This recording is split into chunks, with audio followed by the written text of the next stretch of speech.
Listen in, space nerds. CIG continues to put out engineering changes and patch notes continue to drop almost every day. I don't usually cover this stuff this quickly, but I think it's interesting and things are changing constantly. So I wanted to give you another update on what the latest is. This came out yesterday when you're seeing this. So about probably 15 hours prior to this video releasing.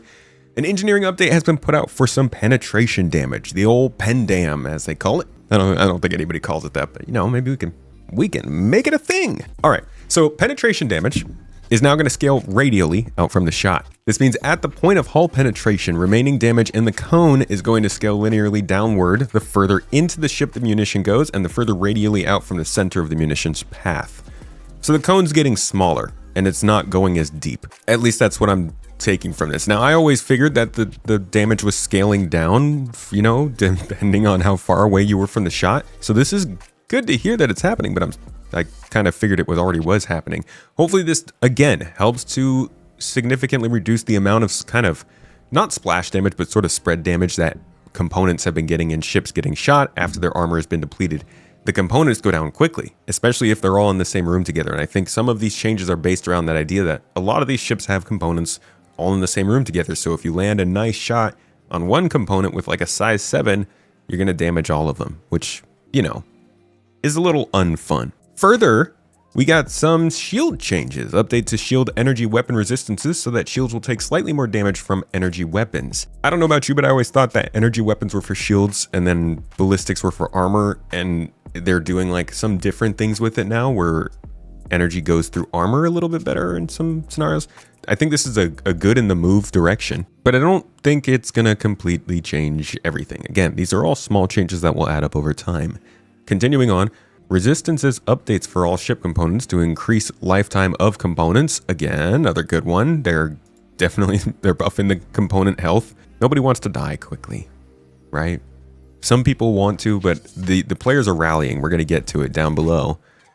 Continued calls to remove the ships blowing up, to increase the hull armor values, and to separate armor into separate sections across the ship. There's a lot of requests going into this, and that's why I think, again, this is just going to be months probably of getting this figured out. Right now, their biggest goal is just getting this to make some sense, and I am starting to think that maybe they should consider a preview over the break, because they've got about a week, I would say. Like, I would say 7 days is their deadline, and because they should not be coming back on Christmas week to drop an update. That's insane.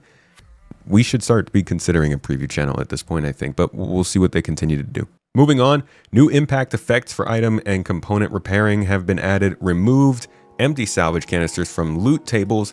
MISC, Freelancer Miss shield health has gone from 3720 to 3900, and the Starlancer TAC shield health has gone from 22,800 to 24,000. In terms of locations on the signature side, signature adjustments for caves to reduce signatures and harvestables to increase infrared signatures. That's kind of some of the exploration focused stuff we were looking at in the last video. A weirdly interesting update on the scanning side of things. Who knows where it might lead.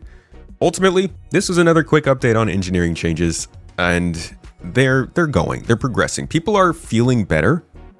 The results people are getting are better. Shields are in a much better spot, but Velvet Diamond here has something else to say about shields being a little better. He has plenty to say about armor.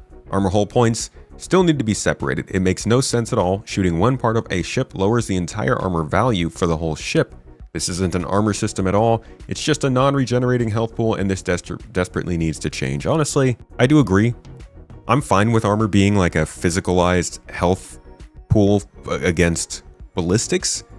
This would definitely be cool in terms of like a more detailed system, but I do kind of understand the idea of it being segmented out too, kind of like the hull is. Talks about critical power plants at 0 on the hull needing to be taken out. Now, these last two specifically are not things you're going to find to be rare. You can go down the systems, and people are talking about, you know, things that have to do with permadeaths. This is about the size 3 generators basically crippling a ship because you can't move the size 3 generator out, and once it hits 0%, you can't get back to a station where it could be repaired. This is not as big a problem if we have Vulcans and SRVs flying around everywhere, but we don't right now, so it's a little bit rough. Here we have another player, Osuga, calling for some armor and real damage negation from armor for weak weapons and not a second HP bar. Sounds familiar. His second point is that 0 health should never be a reason to go boom. People don't want to blow up. All right. I'm not going to lie.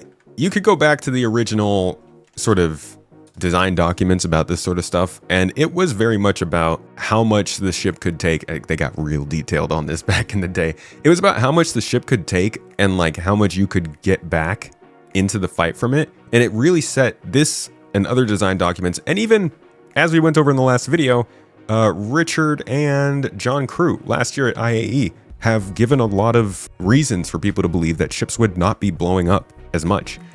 I am in agreement there. I don't think ships should be blowing up as much. So we'll see if they keep moving in that direction. They have been. They've been moving slowly, but the players are rallying. They're pushing. They are not giving up. And I think they're going to keep, like, people are going to keep pushing against us until we can get to the point where ships are not going to blow up, and we'll see if they budge or not. Here's another player, Kyokushin, giving some feedback on how cannons are punching in, how fire rates are working. They say not a good idea for the raised fire rate. The point was to have low fire rate, to aim for bigger targets, then give a punch. If you miss, then you lose. That is true for cannons. That's why I always lose with cannons. This person say, please bring back disabling ships instead of exploding them. Zirokji. It continues, guys. The feedback is really focused around armor, damage to components, and the ability for ships to blow up. We will see how CIG continues to handle these issues. It is December 12th while I'm recording this. They're probably got to get this patch out by like December 19th, I would say. So I'll be with you. I'll let you know what's going on. But this is it so far. Hope you got some news. Hope you enjoyed the info. I'll catch you in the next one.